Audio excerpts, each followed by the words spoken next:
So a little bit of a strange ending there, huh? But a finish is a finish, right? Finish is a finish. Apparently, my opponent can answer the bell because he has a broken jaw. Um, Due to left hook, I like to believe.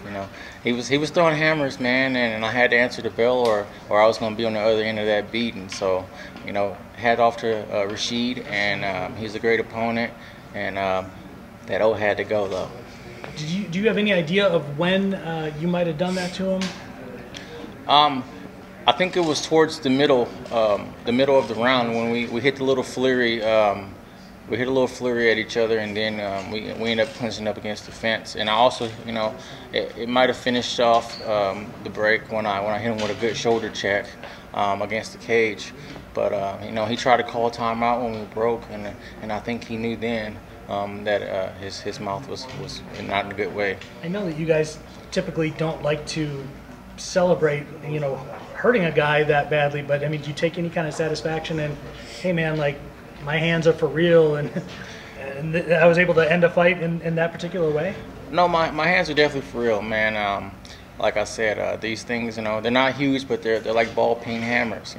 All that power goes into one small area, and it does a lot of damage. But I always pray for me and my opponent's health before I fight. I never want to hurt anyone seriously. At the end of the day, this is a sport, and this is how we make money. So him being out with an injury like that could possibly take him out of the season. That's a sad thing. It's his opportunity also. I'm happy to get the win, but I never really want to hurt anyone seriously like that. Can you talk a little bit about how important it is, though, to get the extra points for the finish rather than just settling for 3 if you had to go to a decision, just in how this format works in general? It's definitely important. The more points you can acquire, the more chance you have to solidify your spot in the top 8. And that's what we're all fighting for.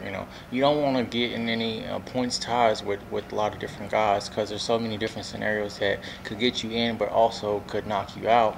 So definitely getting 1, 2, or 3 extra points at the end of the day is big. Coming into this thing, where did he rank, on your resume in terms of guys that you had fought? Was he up there toward the top, and what did you think of him in terms of caliber of opponent? He was a great opponent, but I fought guys that are in the UFC now and that have been in the UFC, so I've been in there with a lot of top-ranked guys. I was a huge underdog in this fight, but can't sleep on me. Can't sleep on me. How important is this now moving forward for the rest of the field in your division to see what you're able to do? And you're another contender now that maybe they weren't looking at before tonight. It's very important. You always want to go out there and put a stamp on every victory. You don't want to go out there and squeak out any wins. That doesn't really mean anything. A win's a win, but when you go out there and you put a stamp on your victory, it kind of puts you on notice. I'm for real. I'm not a joke. I'm not here by accident. So, I'm here, and Boogie's ready to play. Appreciate it, man. Thanks. Good luck in the second fight. Thank you.